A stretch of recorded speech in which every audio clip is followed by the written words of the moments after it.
I had to make sure there were no boogers in my nose before I started. Welcome back, gentlefolk, ferals, and domesticated cryptids. I am Optometron, and this is Wonder Bathos. We've done this is the 17th episode. We've done 17 of these. Holy shit. It just keeps on going, keeps on happening. He held up 6 fingers for some reason. I don't know what that... That was definitely 7. I didn't see the thumb. 1, 7. I thought you held up like that. I thought you held up 6 fingers. I was like, okay, cool. Yeah, it was 17, but 6. Anyway, tonight's guest is PajamaHero. We met a little bit before we started playing D&D together, and we've just kind of become friends over time. And me and this dude have been through some shit together. So I love this dude. I am glad that he is here doing this episode with me. It seems like every week we have an even more incredible guest to share with you guys, and we're just going to keep it on going. So PajamaHero, would you like to introduce yourself? Hello. I am the aforementioned PajamaHero. I am a variety streamer on Twitch, play a little bit of everything, some multiplayer stuff, some story game type of stuff. That's what I do a lot more of, single player kind of things, because I'm terrible at shooters and I don't work well with others. No, that's a lie. Whatever. He's multi-talented. He's forgetting to mention that he is also a doctor and a amazing cosplayer. Yes, in my free time or my daily life, when I'm not streaming, I am a podiatrist. I get paid to look at feet all day, but it's not weird. It's not I weird. swear. It's not weird. It's not weird for you, or it's not weird for them? Hopefully neither. But, I guess things can get weird. I hope it was okay for me to bring that up. I don't know if you talk about that on stream or not. That was actually probably pretty rude of me. It's all good. I don't make it like a main focus or anything because right, obviously. When I'm on stream, I'm the streamer. I'm not the doctor. I don't have like a medical stream, but it's not like any kind of secret or anything now. Right. Okay. Because I usually day job. I think about it. I'm like, wow, dude, Kira is like a very well put together individual. He has all these nerdy hobbies. He does things that he enjoys. He's passionate about, but he still has like an amazing career on the side. And it's very admirable. So like, that's where I was going with that. Also, he's a singer too. So let's add that into the repertoire. He's a singer and in a vocal group, right? Yes, I do enjoy singing very much, and I don't know if this is we're barely into the podcast. I don't know if this is the time for me to be plugging yet. The whole episode is a plug. You plug wherever you want, buddy. This is your night. Merry Christmas. In fact, I'm wearing one of the T-shirts right now. Let me show you here. It's a VC, which is voice chat. Right? Yeah, we're in voice chat right now. But that is my barbershop chorus. We are called Vocal Confluence.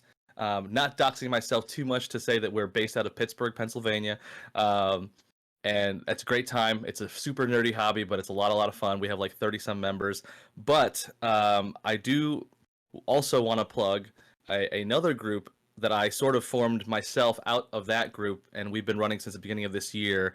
So we're barely 3 months old. It is called Vocal Steel. My true passion lies in contemporary a cappella music. So we just recently recorded our first video. It has not gone live yet, but it's going to very soon. Within the next few weeks. So I'm in a private group chat with him, and I had no idea this was even a thing. So dude, since the beginning of the year, really, I didn't know you were in another group. Yeah. Wow. Yeah. That's awesome. The cool thing. This one's very special to my heart because I formed it. Like I'm the founding member, basically. You're the It's been a passion of mine. It's been a goal of mine for a while. So I talked to some people, got this thing together. I think we have like 13 members, and we've been rehearsing for a while. So at Vocal Steel on pretty much every social media you can find. We have a YouTube channel, we have a TikTok, we have an Instagram, we have a Facebook. None of it has anything on there yet because we've been waiting to make sort of like our first like debut post, but we're getting ready to within the next couple of weeks. Coming out strong, yeah, I got you. Coming out strong. Out strong. You heard it here first. This is my first public announcement of it, really, for anybody. So if you want to be, one of the first fans, one of the first followers. Get on that. Yeah, kind of like when they introduced Wolverine in issue 131 of The Incredible Hulk, and it was just like a one little panel picture of Wolverine. That was his technical first appearance, but his actual first appearance was the issue afterwards. So yes, exactly. So we are just Wolverine, like that. It's uncanny. Basically, we're just as indestructible as he is. Yeah. So please go follow his vocal groups. Go stalk his personal page. Don't do that. But you can go find Vocal Confluence and Vocal Steel. That's incredible, dude. Congratulations on starting your own group. I think that's amazing. So let's get down to the burning questions. PajamaHero, where did your name come from? So funny enough, it came from this gentleman right over here, Optometron, really. We'll backtrack a little bit. For those of you who, if you have seen me around before, either on Opto streams or in our joint D&D group, Not Those Nerds, which is another little mini plug. Yeah. You may have seen me around before. My previous stream name was True Judgment. So I'm just gonna take you back into the origin of that name and how we got to where we are today, I guess. I do miss the jingles, the True Judgment, because that's why I love you. Dude, I do kind of miss that. Don't be afraid. Yeah. It's so good. So, if you remember back in the days, because Opto, you and I are unfortunately in old. Our 30s. Yeah. Even before Facebook, before MySpace, there was a little site called Zanga. Were you ever on Zanga? I wasn't huge on Zanga. I do remember Zanga, but I wasn't like an avid user of Zanga. No. Fair enough. So Zanga was just another one of your, like little blogging journal type sites, like LiveJournal, that kind of thing. Yeah. And that was like my late elementary, middle school days when I had a Zanga, and in my phase where I thought I was like this dark emo kid. I thought I was so deep, just like everything else. Right, my blog. I got a blog about this. And this is deep. Yeah. So I thought I had to come up with this like super like edgy, cool sounding name, and so my Zanga page at one point was True_Judgment_awaits. That was the full name. True Judgment Awaits. And that's very emo. Eventually, it is very emo. So emo. And I know I probably don't come off as very emo nowadays, so that's so you can imagine that. But so I had that name for a while on my Zanga, and then came the days of making your gamer tag on Xbox or whatever, and True Judgment Awaits was far too long to carry that over, so I took the awaits out, I eliminated the underscores, and that's when it became True Judgment. So then I was True Judgment for a long time, for all of my other gaming days, all the way up to the rest of high school, into college, so on and so forth, and even onto Twitch. But after a while, it kind of felt like my old edgy preteen name that just didn't feel like me. I was always like a little bit embarrassed every time I told people that was the name. So it sort of came one day. Kamazats, who is Opto's wife. What? No way. I didn't know that. Oh, I didn't know. I thought I wasn't supposed to reveal that. But she made the observation that I had a lot of cool various pajama pants, and I tended to wear them very often on stream. I have a couple of like Batman pajama pants. I got a pair of like Pokemon pajama pants. And normally you only see me from like here up, so you're not seeing them, but anytime I would get up on stream and walk away for something is when she would notice them. So the one day I was doing a little like IRL stream, wrapping Christmas presents and whatever, and I had a pair of pajamas on as usual, and I think Opto just out of nowhere just called me the PajamaHero. Because the other part of my personality is I'm a huge nerd and I love superheroes. Comic books and superheroes, yeah. Comic books. Batman's my favorite superhero. Wait, we're going to talk about cosplay tonight. That's going to happen. So I was wearing pajamas. I'm a superhero. Thus, the name PajamaHero was born, and it came out, and it's one of those things where it's like, I kind of love that. And so, I was like, you know what? It's time for a rebrand, and here we are. The change, yeah. So that was a very long story, but... It was not that long. We're only 9 minutes in, man. You could have told that story for another at least 15 minutes, and then I would have been like, hey, maybe we should talk about something else now. I think it's getting a little boring now. What? Talking? No, I love it. I love it because like you got the rebrand and like you've got a bunch of like newish. I know it's been a little while now, but like overlays and stuff. You have a theme for your stream and like, dude, I think it's awesome. I think most streamers, if they can commit to some sort of thematic elements, which is hard for me because like I have the color purple. Like that's the only theme that I go with, like that and like memes, I guess, because it's funny to me. But you know, having that, it definitely makes you stand apart, and it's also very cool because it's like I know who I am. You know, I know who I am. I know like what I'm about, and here I'm gonna show you what I'm about. And so like, yeah, it kind of felt more, you know, again with the True Judgment thing. Like it sounds all edgy. It sounds like this dude's like, yeah, he's judging me for everything that I do, and like that is totally not my personality. Like I feel it just I'm just like chill, laid back. Like I want to be friends with everybody. Right. You know, like so okay, pajamas. That sounds more cozy, more comfy. Like superheroes because I'm a huge nerd like that. So that yeah, definitely felt much more me when I decided. PajamaHero, the snuggly streamer. That should be your tag. Exactly, that should be your tag, the snuggly streamer. That's a good one. Another friend of mine came up with a tagline, "Keeper of all that is comfy," and I do enjoy being very comfy. Yeah, keeper of all that's comfy. I do like that as well. So back to the stream thing. Like, so how did you come about becoming a streamer? Like, were you a big Twitch viewer before you became a streamer, or like did it all happen at the same time? You became a streamer like at the same time that you found the platform. Like, what's your origin story? Yeah, it was sort of a slow trickle. It kind of came out of nowhere. I think this is probably true for a lot of people where it's like, oh, okay, this seems kind of cool. I'll kind of check it out. And then it became a bigger thing. I had been aware of Twitch for a long time, but never really on it that much. A friend of mine like also tried streaming like a while ago, but didn't really go very far with it. And then one of my cousins occasionally would get on Twitch just to like stream a game if other people wanted to watch him play. So a couple things happened all in succession.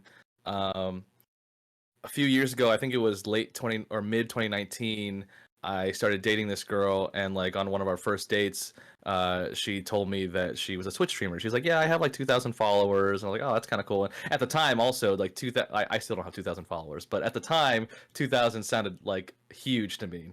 Yeah. Obviously now I'm aware that many people have hundreds of thousands or millions of followers, but anyway. Hey, I have like, whoa, 2,000. I have 2.6 thousand followers, and I'm very proud of. I'm very proud of those. Okay, no, and you, as you should be, I haven't broken the 1,000 mark yet. You guys could maybe change that. Yeah. Everybody, go follow PajamaHero right now.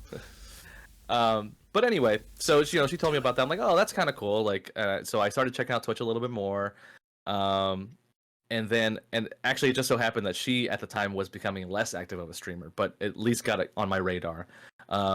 And then that was the time that I was sort of finishing up my residency, which is what you do after medical school before you are able to practice on your own fully, for anyone that doesn't know. So I was sort of coming to the end of my residency, meaning, things were kind of slowing down. I wasn't quite as busy as I had been for the last few years. So I had a little more time to play video games.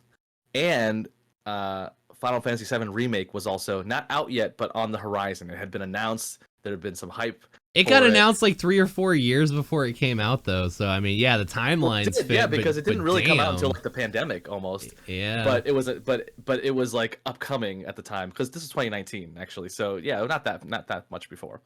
So I knew that it was going to be coming out, and I knew that I had some family members like my sister and some other people that were excited to watch the game but didn't want to play it themselves. So I was kind of like, well, it'd be cool if when I play, I could just get on Twitch and you can watch me play. So that was sort of like the first thought, the first impetus to sort of get me started. But just so I could get familiar with the platform, I just started like getting on with other random games. And again, I think a lot of people have this thought, but it was like, well, if I'm going to game already, why not get on stream, Yeah, exactly. So I started out streaming on my PS4, actually. Didn't have a stream set up at all, just did it on my PlayStation. And it was kind of cool, and every now and then I'd have a chatter to jump in and talk, and I like to, talk to people and make friends or whatever. So started out real small, just no big deal, just real casual, and that was kind of fun. Did that for a while. I heard that. And then I heard that truck in the background. I heard that. Oh, you can hear it? Yeah, my Yeah. windows are open. Yeah, I heard it. These are noise canceling headphones, so I can't hear anything. Oh, But, well. You need a noise um, canceling mic, I guess. I don't I know, know. right?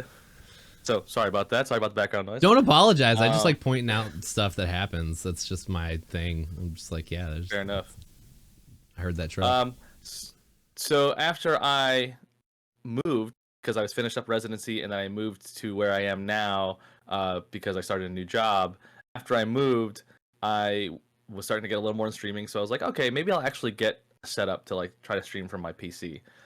So that's when I sort of made the switch. I had a webcam, got a microphone, Capture this and card, all that. that good stuff. Yeah.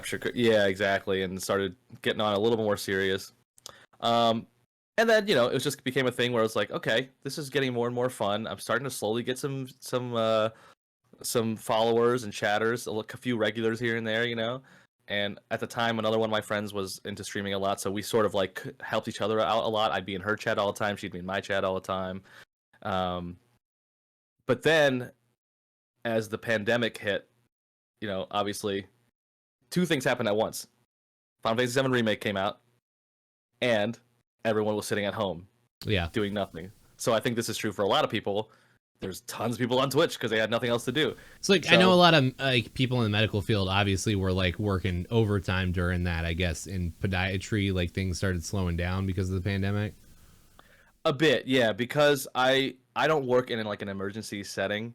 Right. Right. It's a lot of stuff is more like elective, non-emergent. You still get a few like urgent things here and there, but between having like social distancing and stuff being shut down and that kind of thing, like there was a point where we were open only every other day.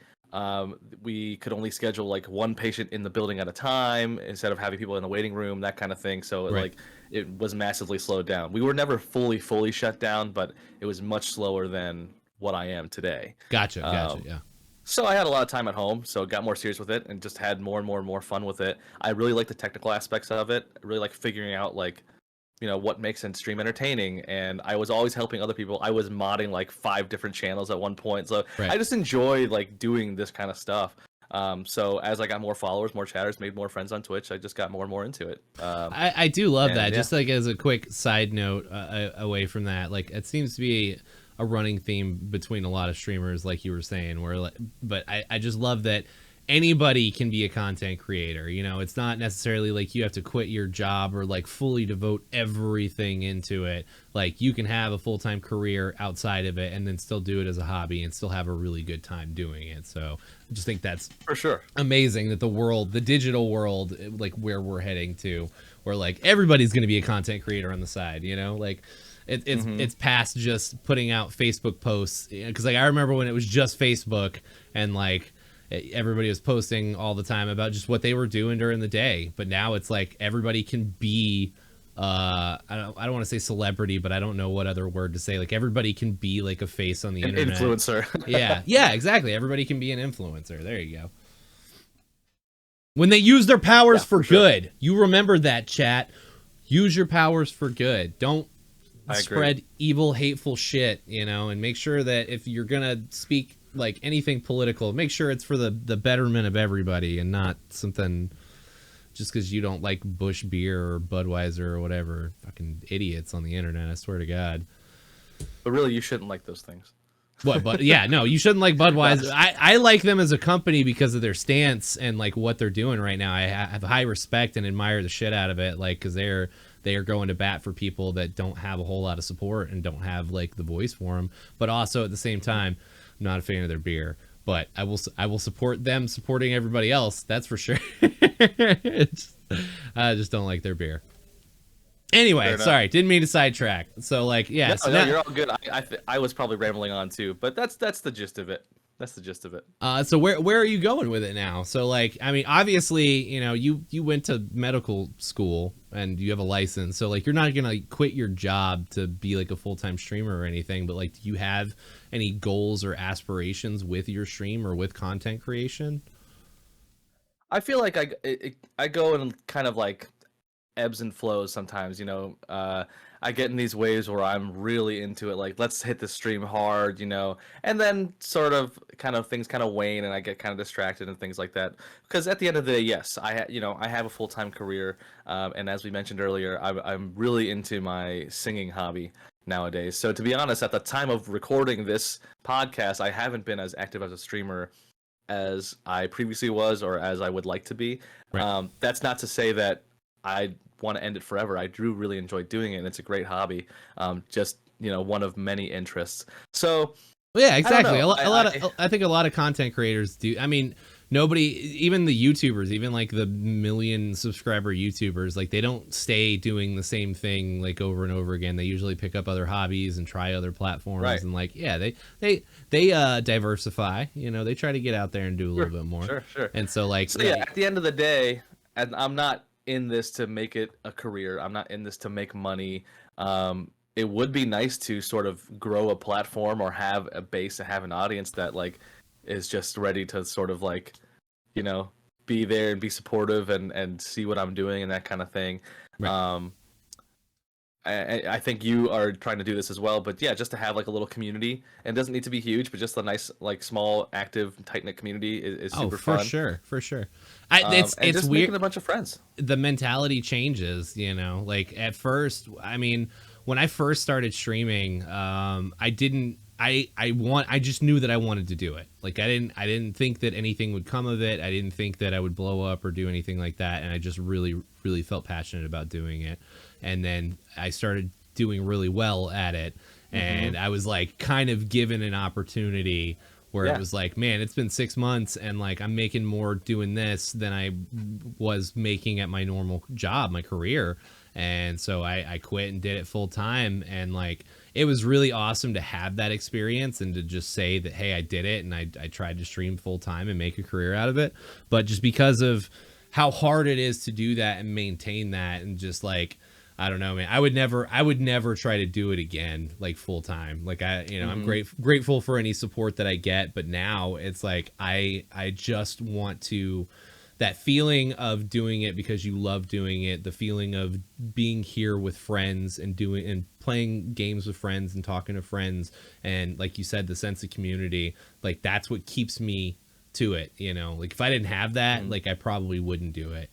Like if I didn't have so many friends and such a wonderful community, like I probably wouldn't do it anymore, because that's what keeps me here and that's what keeps me going, and that's what I can never walk away from. I feel like every time in the past where I've had a thought where I'm like, oh, maybe like it's time to hang it up, maybe it's time to quit and lay down the reins, like clockwork, somebody somewhere, whether it's a Facebook post or a Twitter post or somebody reaches out in a DM, somebody is like, hey, I just want to say thank you for doing what you do. You've helped me through a really hard time, or just something positive, like a really positive message. And I'm like, well, shit, I'm never going to quit now. I'm never, if you can touch one person or help one person, even if it's just being there and being entertainment, that's the greatest feeling in the world. And so like having that shift in mentality, I've been on both sides of it. I've been on the survival, like, hey, every stream is do or die, and I've also, now I'm in this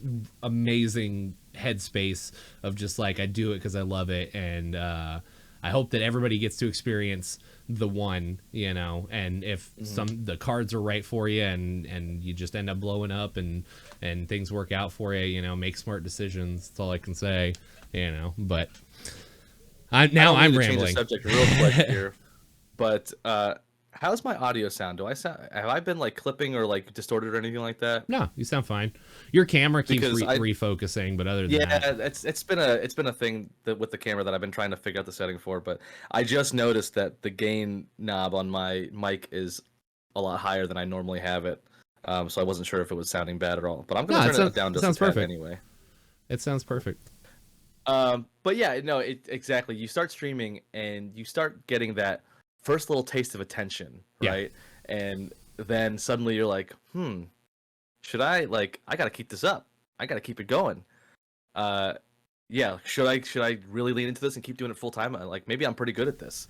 Or, I think we all do this. You start getting into like watching all these other streamers like giving you advice on like how to get viewers and how to be entertaining on stream, which is the and worst thing ever. I hate it so much. What's the meta God, and all that kind of stuff, you know.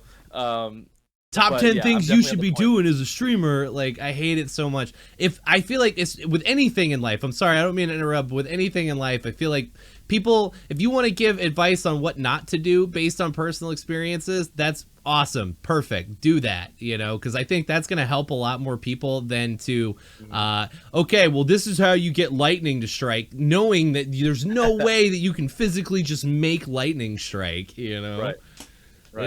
It is insane. I mean, to an extent, I think some of the things are good advice. Like some basic tips are good advice, and some people probably do need those basic tips. Like, yeah, don't just be like sitting in silence your entire stream. You know, actually look at your chat, interact with them. Like, there's some basic tips that are important, that are useful, and that not everyone does, but to some extent as well, you need to sort of just like carve your own path and figure it out for yourself too. For exactly. Well, I mean, I think it's not common sense, but I think it should be common sense that if you're gonna be an entertainer, you have to entertain. You know, like that is part of it. So, and I know it is difficult early on if you have nobody in chat, and you said it earlier, and you nailed it, the nail on the head. You feed off of what else is going on, and I am exactly like that. If people are talking in chat and they're giving me fuel, they're giving me stuff to talk about and to rebuttal to, best streams ever, you know. But if there's nobody really talking in chat and you're just kind of talking to yourself, like you have to pretend like you're having a conversation with somebody that might not necessarily be there, you know. And I still, to this day, like I think I'm a fairly decent streamer, but like to this day I still fall into that trap of sometimes, like, if it's a dead stream, I just like will sort of face kind of drops and you're just like looking at what you're playing, and it's not even like you're actually bored, but it's really easy to look bored. It's like resting bored face, you know, like resting some bored days, face. Like, got that RBF. Exactly. Like, you're not in the entertainer mode some days, and I think nowadays it's much easier for me to be like, okay, well, don't go live if you're not feeling it. Whereas maybe in the past there was times when it's like, well, no, this is when I said I was scheduled to stream, even though I'm super tired, but I'm just gonna, I guess I'll just sit here and no one's here in chat, you know. I do feel like I'm falling back into that sort of, like, I'm trying to take my consistency more seriously. Like, over the past couple of weeks, my chat has picked up a lot. Like, there's a lot more people in chat. There's a lot more people talking. And the streams have been phenomenal. Like, each one's been better than the last. But also, I used to... Here recently, I was able to be like, you know what, I really don't feel good, or like, I'm not feeling it tonight, I'm just not going to stream. And like, I feel like if I do that, that's going to be shooting myself in the foot, because if I don't maintain that consistency, and that's the biggest thing as a streamer, giving 10 helpful tips to become a great streamer. But you can tell on your own. I've seen it happen with other streamers. I've seen it happen with my own stream. Like, consistency is the biggest thing. Like, that's why I try not to have a big schedule, you know, 3 days a week, 3-hour streams, you know, like I play 9 hours of video games a week, and it hurts my soul because I wish I could play more video games, but life is busy, and I know that you understand how that goes.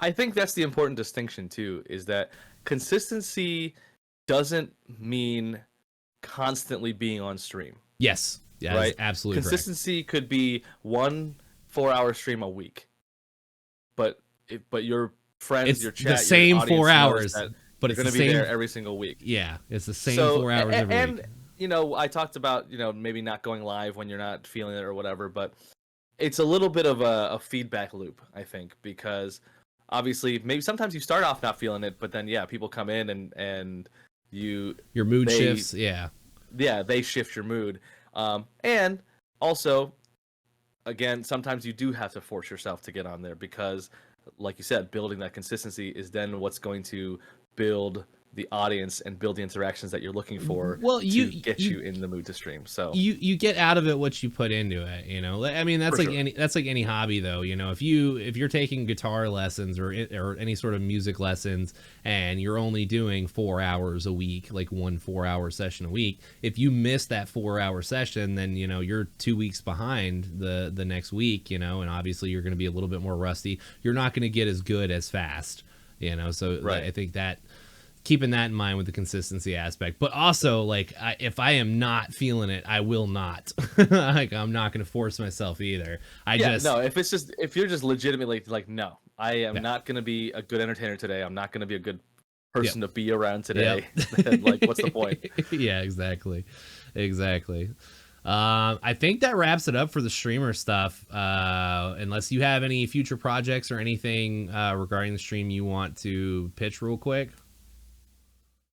Anything? No, not at the moment. Like I said, I plugged what I came to plug, which is non-stream stuff. But I do hope to be around a bit. I don't know how consistent I am going to be as of right now, but I'll be around. I'm not done forever. I guess I'll plug for both of us. Not Those Nerds is planning to sort of make a bit of a return coming up soon here. Yep. We're going to be starting a new campaign. But we are first and foremost focusing on being friends at a table playing D&D. Right.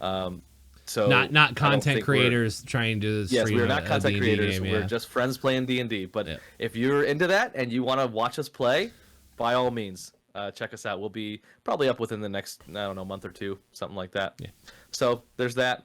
Other than that, no major stream projects as of right now. But stick around. You never know what's going to come around the corner. I do have one more question regarding that, because like with the singing stuff, I know that you're talking about putting out videos and stuff. So is that going to be all YouTube stuff? You're not going to post any of the, like, you're not going to do any of the music stuff and integrate that with the stream at all?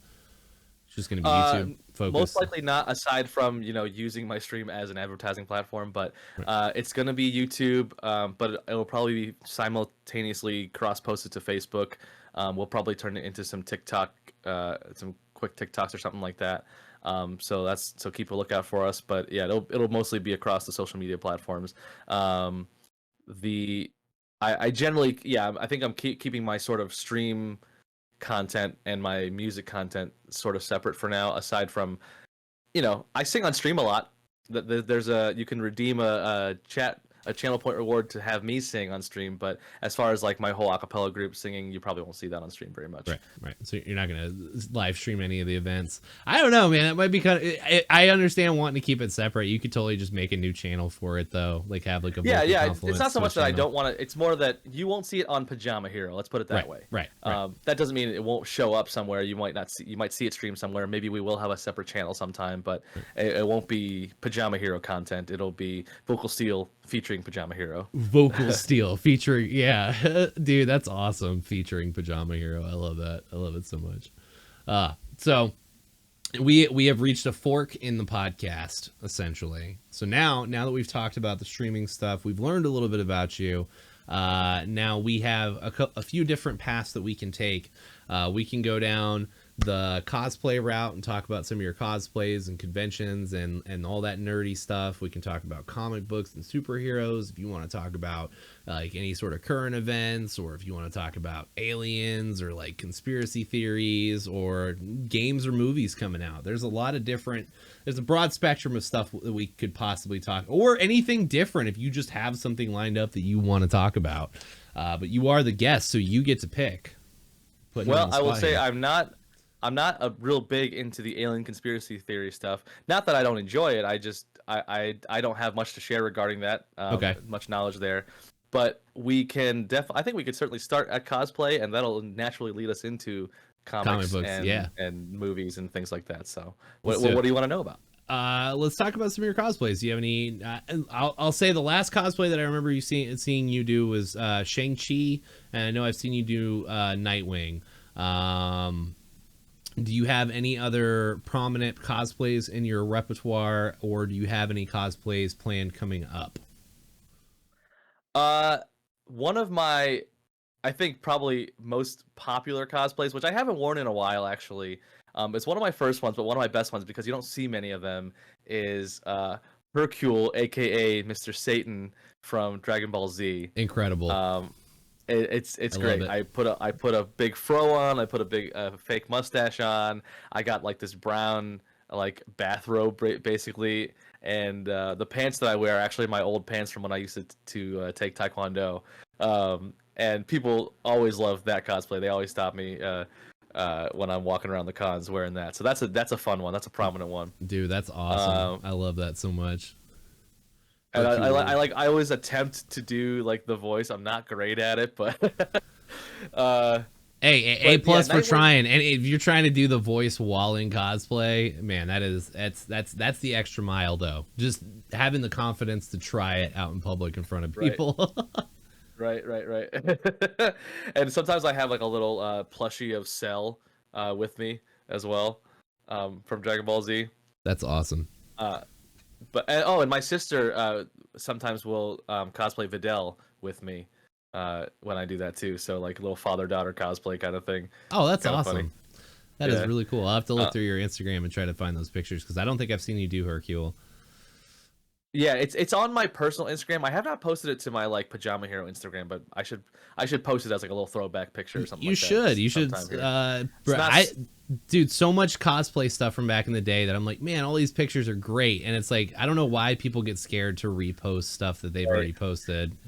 It's like, yeah, I dude, know. I it's scroll some awesome. people's Post it. Instagrams, and it's like you can see them repeating this, like cycling through the same content like 3 different times. Yeah. Like each year they just post it again or something, you know. Yeah, my PajamaHero Instagram is a little bit barren, so maybe I'll post that. Maybe I'll post it tonight after this podcast. Ooh, So good by idea. the time you're listening to this, you'll see a picture of Hercule on my PajamaHero Instagram. So be on the lookout for that. Be on the lookout.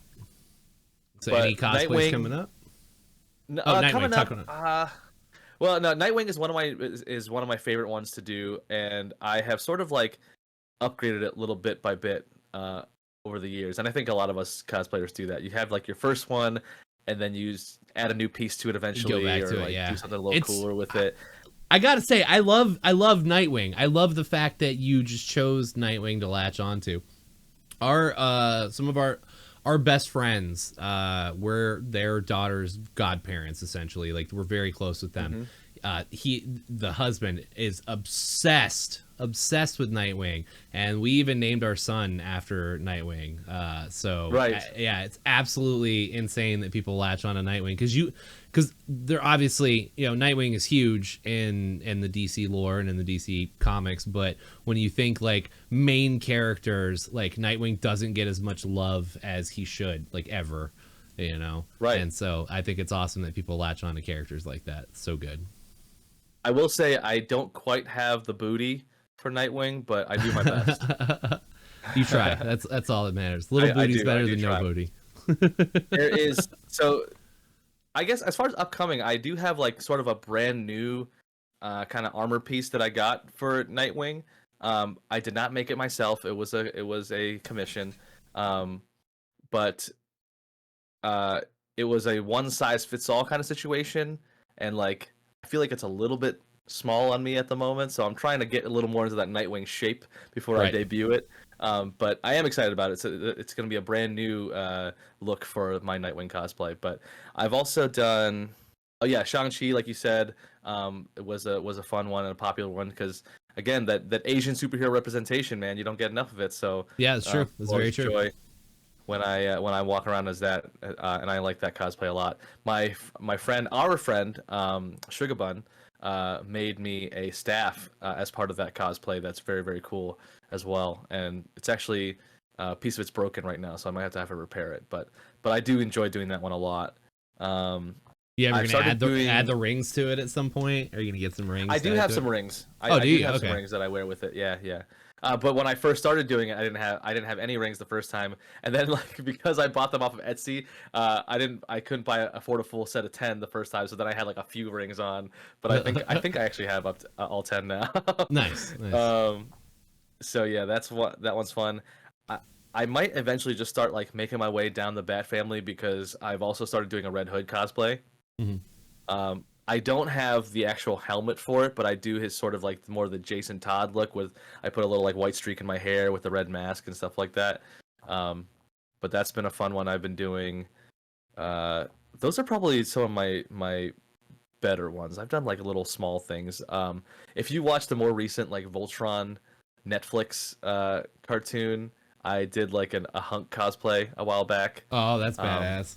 I so was gonna that's a say fun one. But that Shiro, one, but you said Hunk. That's great. That's awesome. yeah, yeah. Well, that's another one. It's like he doesn't get a lot of love, you know. Yeah, exactly. And I think that's I'm great in the not cosplay skinniest community guy. because like people pick Yeah. out like a character can be on screen for 2 seconds and then immediately the cosplay community is like, I want to cosplay that character that you only see for 2 seconds ever. Well, You that know? and like I went to like a photo shoot, of like a Voltron cosplay photo shoot, and it was like me and one or two other guys cosplaying Hunk. So of course they wanted to grab us for like every single photo because we were the only ones being that character, you know, Right. to fill out the group.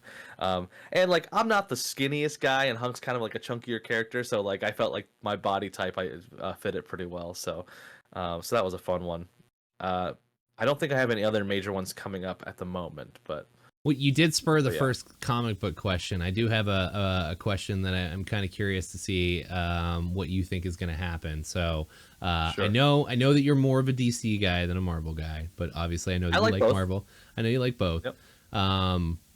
So with current MCU, and you know we Uh-huh. we got Shang-Chi. So like what Yep. what is going to happen? Like how is Shang-Chi going to come back in the MCU? When? When do you think? Are they just going to throw That's him a great in question. like last minute for the Kang Dynasty, or like is he actually going to get some team love like he should? I think he's gonna get some team love. I think one, he's just way too popular. Like the movie was great. Everyone loves Simu as Shang-Chi. Like it was just universally loved. So I think he's too popular for them to sort of like keep him waiting in the wings for that much longer. Right. The other thing is, if you are a huge nerd like me, again, though I am a DC person, I'm completely up to date with the MCU, and you know I'm always looking into it and stuff like that. So if you're a big nerd like me and you've been following all these little things, the shows, the movies, everything else, there's been a lot of little background things hinting to things being tied into the Ten Rings. Like if you watched spoilers for anyone who cares, but if you watched Miss Marvel, for example, in one of the scenes I'm starting to forget some of the terminology, but they find like this ancient being in the ground, like in this cave or whatever, and the markings. Oh, like her bangle that she wears in the show. People say there's a lot of visual similarities to the Ten Rings. Right. Um, in Ant-Man Quantumania, there was certain like machines and certain like things that when you zoom out, again, the markings looked very similar to the patterns that are on the Ten Rings. So there's a lot of like sort of theories running around that there's some kind of connection to the origin of these Ten Rings. Also, the movie itself and the post-credit sequence, they said there was some kind of the other characters started coming in because there was some kind of beacon coming from the Ten Rings or something like that. So I think Right. there's Right. going to be a lot of little interconnections that they're going to start making in the next phase here. Well, So I here think he's going to come in sooner rather than later. here is something interesting that I kind of think that they're not banking on anybody kind of realizing, but in recent comics continuity, and I say recent, I mean like probably the last like I don't know 6 or 7 years. There was a time when Shang-Chi took Peter Parker like under his wing to like train him and stuff. And Oh, so, you know, I think I did see that. yeah, and so like I'm kind of wondering, you know, because like RDJ is not around right now. I know he's going to be making some cameo appearances and stuff in some of the future MCU projects, but I think with them trying to form whatever the new Avengers is going to be, I think that'd be really cool if they kind of like let Shang-Chi take him under his wing for a little while. Yeah. And that would be a good way to bring it together, you know. I mean, there's give been a them lot both of some talk love. about Young Avengers like forming. Yeah, well, dude, I all heard a rumor that Mark Ruffalo is done. I heard like him, Really? him showing, him introducing the character at the end of She-Hulk. No spoilers, but him introducing that character was like that was Oh. it. I heard like that was it. He was done. Like he fulfilled what he wanted to do, and like he's kind of done with being the part. He's not gonna get like a big ass send off like you know, like Captain America or like Iron Man did. That's just going to be, oh, here you go, and then that's going to be his replacement, I guess. I don't know. It'd be wild if they did that, but they are getting to a point where they're so big to where like they cannot close off and finish every single story. For sure. At least not for another 20 years. I like how you avoided mentioning the character though and said no spoilers, even though I've basically just like went out and blasted all the different plot points. I feel like this podcast is a spoiler zone now. I feel like you could just say whatever. It is. I mean, if it's something that I haven't seen, like, I mean, I haven't seen Ant-Man yet, but like you mentioning symbols doesn't really tell me anything about it. That's fair. That's fair. I did not know that. But speaking of Shang-Chi taking Spider-Man under his wing, has it? I don't remember. Has it been confirmed that Tom Holland's going to be coming back for at least another movie?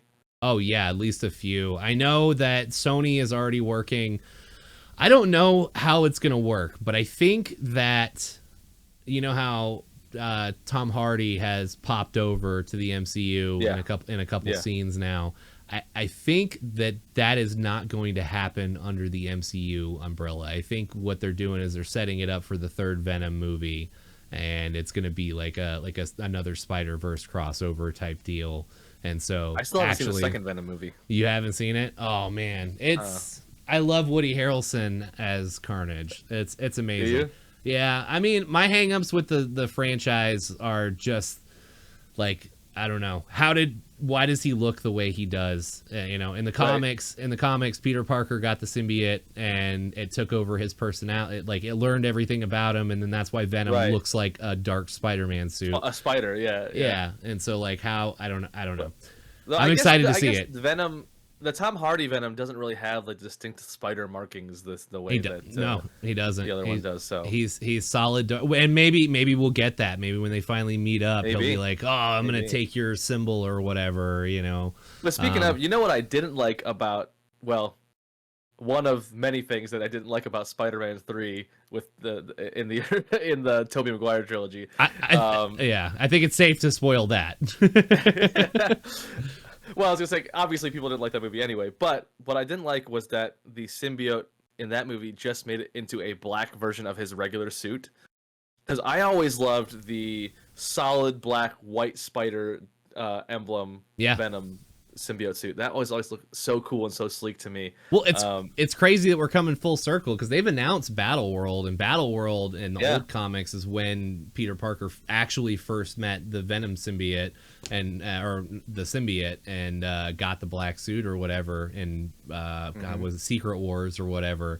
And now we're finally about to see that happen on the big screen, and I think that's really cool. Although when I was first introduced to Venom, it was in the 90s animated series, of course, or whatever. 90s animated Spider-Man cartoon, dude, like 1994 or something. It's the best. The 90s. I mean, we're saying this as millennials. We're probably a little bit biased, but the early 90s was like prime time for superhero animation. Like that's why we all grew up loving the things that we do. Like 90s Batman the Animated Series, 90s Spider-Man cartoon, 90s X-Men cartoon, and then leading on to also Batman Beyond, Justice League, etc., etc., etc. But like those three, man, like was just top tier. Which is weird because like 10 years prior, people were still watching like the Fantastic Four cartoon. Yeah, everything was like goofy like 10 years before that, but then they just made it amazing in the 90s. That's where the me and my homies meme came from with the excuse me, with Green Goblin and Rhino and Vulture and yeah. But yeah, at one point I thought they had said that like they weren't sure if Tom Holland was just finishing the trilogy that he did and not coming back. But yeah, I think I've read that he's going to be coming back. So yeah, dude, Tom Holland's gonna be playing that role. I mean, that's why they picked him out so young. They kind of had the forethought. They actually wanted him to be a young character. The MCU is gonna be going for quite a while. I imagine he's probably got. I want to say he's at least going to do 4 or 5 more films, and then we're going to get the introduction to Miles Morales, and then we're going to see where things go from there. I think they're just not wanting to shoot their load. Sorry for the... I think they're not wanting to shoot their load too early on all the Spider-Verse stuff, because like they just announced the trailer for Into the Spider-Verse 2, and also Andrew Garfield and Tobey Maguire and Tom Holland are going to be in that as well. Is that confirmed? Yeah, that was in the trailer. I think I should watch the newest trailer. I don't think I've seen the newest trailer yet. It showed all three of their spider suits, and it had a line from each one of their voices, each one of their characters. Nice. Yeah, I'm super looking missed forward to opportunity Spider-Verse as well. Why was the voice of the '90s animated Spider-Man not, unless he's not with us anymore, which I'm unaware of? Why was he not a voice in the Spider-Verse movies? Like that should have been a thing. I know we're branching off to all different Spider-Man properties here, but that's what I loved a few years ago about the game Spider-Man Shattered Dimensions. Did you play that game? I did. Was that his voice in there? They had like every previous Spider-Man voice doing one of the Spider-Man. Wow. I think he did like Spider-Man Noir, I think. But yeah, like all the previous Spider-Man voices. I'm gonna have to go back and replay that. That's incredible. Yeah. You know what? I'm gonna dirty confession time. The first Amazing Spider-Man game, the Andrew Garfield Amazing Spider-Man game on PlayStation 3, I really liked it. I liked it too. It was very good. The first one, I enjoyed it. I never played the second one actually. It was terrible. It was awful. I heard it was really bad. They ruined the web swinging mechanics, and it was god awful. Would not recommend. Although I honestly, and this is coming from someone, I didn't play a lot of the older Spider-Man games. I played Shattered Dimensions. I played The Amazing Spider-Man. I know everyone talks about like Spider-Man 2 being like the pinnacle of the Spider-Man games. Right. I never really played a lot of those older ones, but I enjoyed the web swinging in Amazing Spider-Man. Yeah, same. But then I played Marvel Spider-Man on PS4. Yeah, it's way better. Forever. Yep. I heard Miles Morales, the web swinging in that one's better. I will get a PlayStation 5 eventually. I will. Here's my shameless pitch for the thing. I am crowdfunding a PlayStation 5. I've been putting my Twitch payouts towards it. It's on my Throne. It's just throne.me/optometron. If you're watching this and you want to support, and I want to play this Spider-Man game so bad. If you want to, you can. If not, don't worry about it. But appreciate you guys watching. Let's get back to it. I still have to beat Miles Morales, but are you playing on Steam? No, I have it on PS5. Oh, that's right. Well. You have a PS5. See, he knows. He already knows. He's got a PlayStation 5. Yes, it's very good. But I have a kid doing a lot of track series.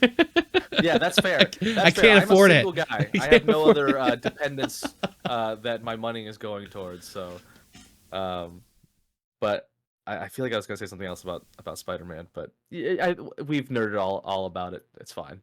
Yeah, no, we're gonna keep nerding. We're gonna keep nerding for a little bit. I don't know, where can we go from there? So MCU. So let's. Do you think we're gonna get X-Men soon? Because they keep dropping these mutants hints. Kevin Feige has said that we are gonna get Fantastic Four is gonna make their introduction before the Kang Dynasty is over. So I don't know if they're gonna be an integral part in actually shutting down the whole multiverse shit or what, but they are going to happen before then. So now I'm curious what's going to happen. I can already see the Kang Dynasty being wrapped up in like a nice pretty bow where like dimensions are shattered, characters, the 616 no longer exists, and everything is just kind of crossing over into everything. Who do you think the next big bad is going to be? Because my money's on Galactus. Like, we need a full-scale, actual Galactus. And that would make sense. After Kang, you mean? Yeah. Well, I mean, if they really do go with the Fantastic Four, it definitely would make sense to bring Galactus in, bring the Silver Surfer in, and all that good stuff, right? Do you think that they are going to be able to break the curse and actually give us a good Fantastic Four? Yeah, absolutely. I think if Marvel is actually doing it and not Sony, yeah, absolutely. I think Sony did their best, but they just don't know shit about comics, you know? And so like they're like, all right, all we need is some AAA celebrities. Like, let's just get these celebrities. Let's get what is it? The Chickless from NYPD Blue, and let's get Jessica Alba, and like I actually liked him as the Thing. He was a good thing. He did a good job. You know, and I think that you did a great job playing a pile of rocks, man. He did. You did a great job. Great job. But yeah, no, absolutely. I think we're going to get a great Fantastic Four movie. I mean, you got to remember, the Marvel was built on taking one of the least popular properties, and that started the entire revolution. You know, they took characters that Sony didn't have like wrapped up in their fingers and started the MCU, and now look at where it's at today. Like, it is the biggest grossing movie franchise in history. You know, Right. each one of their movies makes billions of dollars. You know, I love it. I love the MC. I love being alive to see the MC. I remember before. I've been saying this. Go ahead. I was just gonna say after Infinity War, while we were waiting on Endgame to come out, I was like, please don't let me die this year, please. I gotta see this movie. I gotta see how it ends, and I was not disappointed, man. Endgame was so good.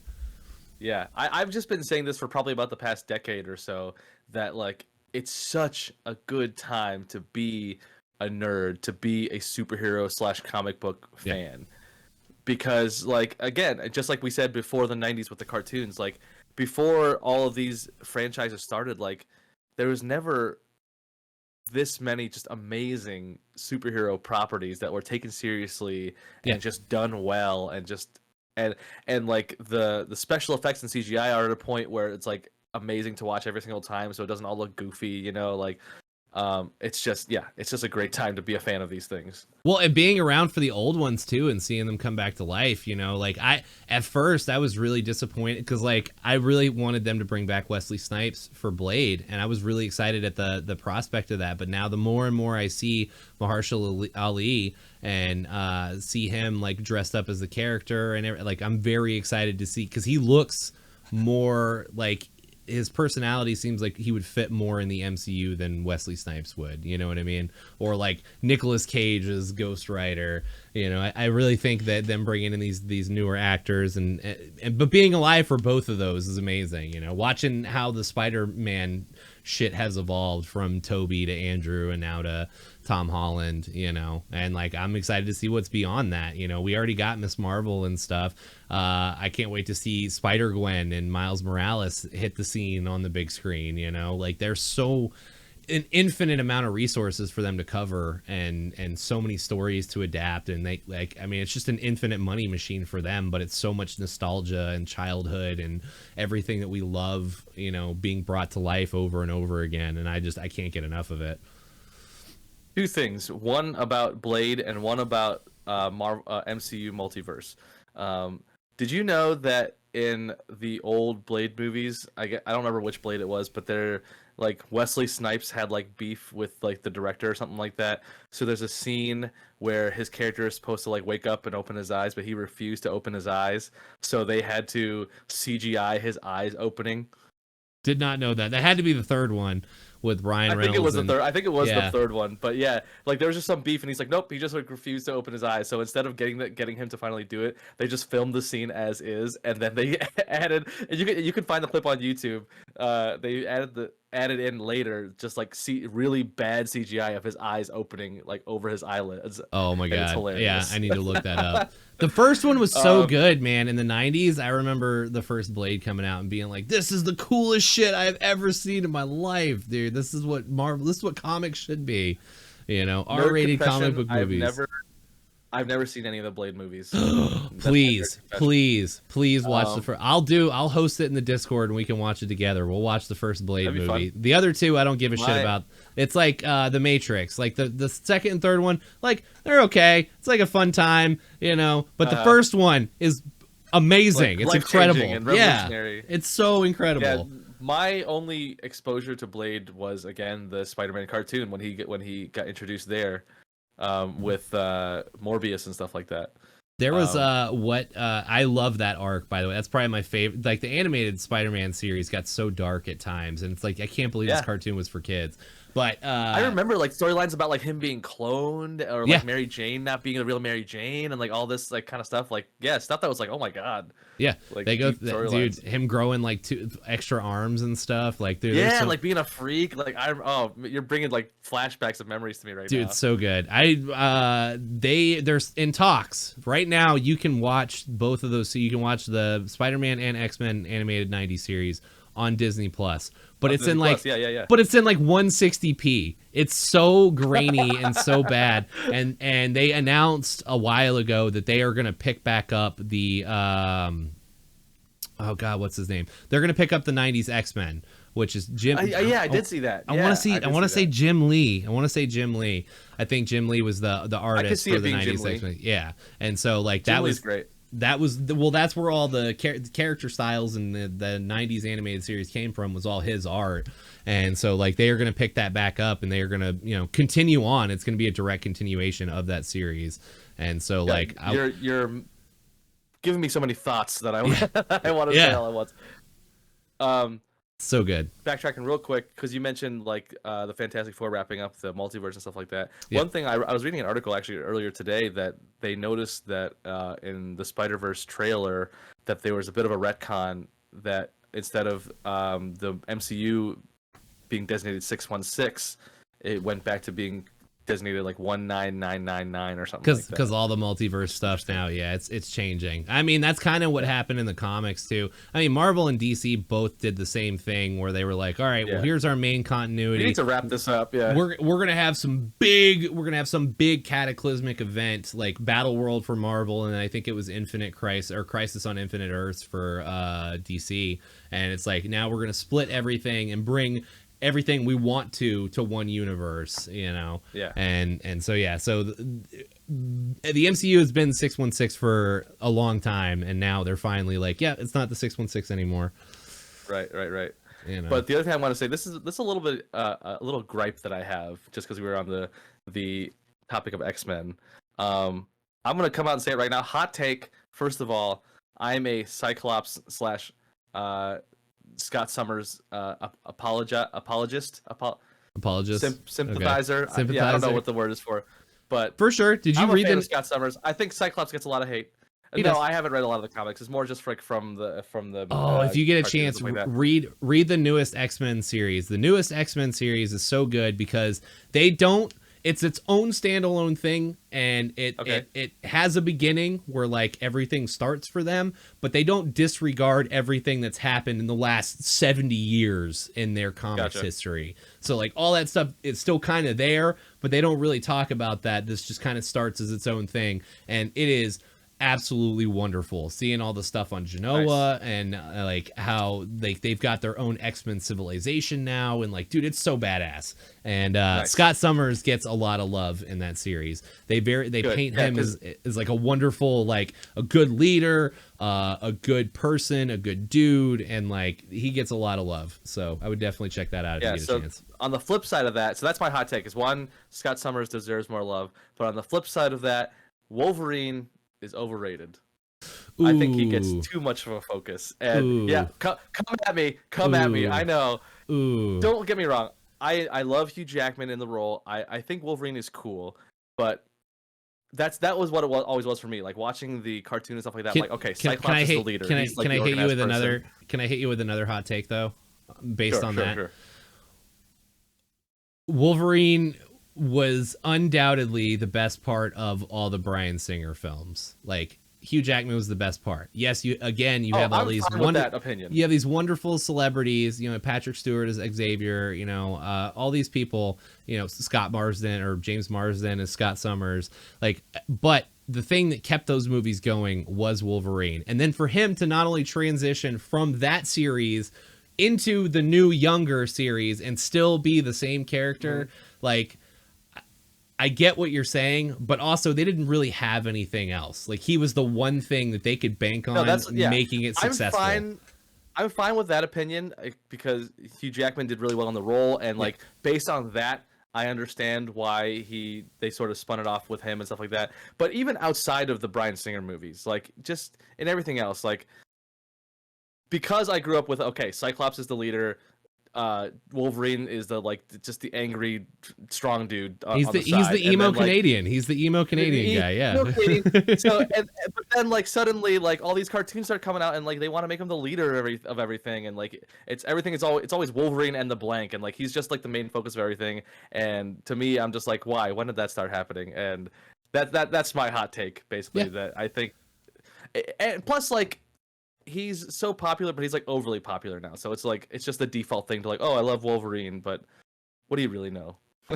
I'm excited to see where they go with it. I really want Taron Egerton to be the new Wolverine. I think that would be I saw absolutely phenomenal. pictures of him as Wolverine. I think he could do a great job. He's a great actor. I love him in all his other roles. But I mean, they're taking so long with it that he's starting to get older now too, and it's like they got to get somebody that can sustain the role for at least a decade. You know, they got. Yeah, but Hugh Jackman played him until his like I don't know his 50s or something. Like yeah, but he for the first half of it, back for Deadpool. He is. He's coming back for Deadpool, and I would almost guarantee you, because like Deadpool is making his way into the MCU too, and so Ryan Reynolds is going to be in the MCU. I guarantee you that Deadpool 3 is not going to be the last time that we're going to see Hugh Jackman as Wolverine. I guarantee you it's going to be Secret Wars. Like they've got to bring him into Secret Wars. I can see that. Imagine Secret Wars without Wolverine, you know, and maybe that's when we're finally going to get to see the Tom Holland Venom crossover. Like maybe that's.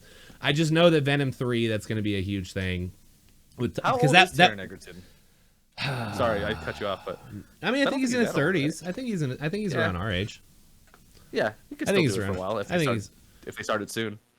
If they start soon, yeah, you know. But it's like I don't know. Wolverine doesn't age. Remember, like they have to keep that in mind, and it costs a lot of money to de-age people. Well, yeah, that was my point about Hugh Jackman. It's like he kept looking older. If you compare the first X-Men to like his last appearance as Wolverine, there's a huge difference. It's so funny, like the difference in his muscles too. Like when you go back, because that was like before all superheroes were like extremely shredded all the time. Yeah. Like Wolverine in the first movie just looks like a regular dude who works out. Yeah. They got a leather jacket, hang out in bars in Canada. Oh man, it's so good. All right, I hate to do it, but we are over time. This has been an absolutely wonderful conversation. Before we wrap up the episode, I have one more special thing I like to do with all my guests, which is the spotlight. So I am going to put you on a pedestal in front of 1 million people to give you your chance to say whatever it is you want to say to 1 million people. Now, some people in the past have chosen to put out a message of mental health awareness. Some people have put out a message of just regular positivity.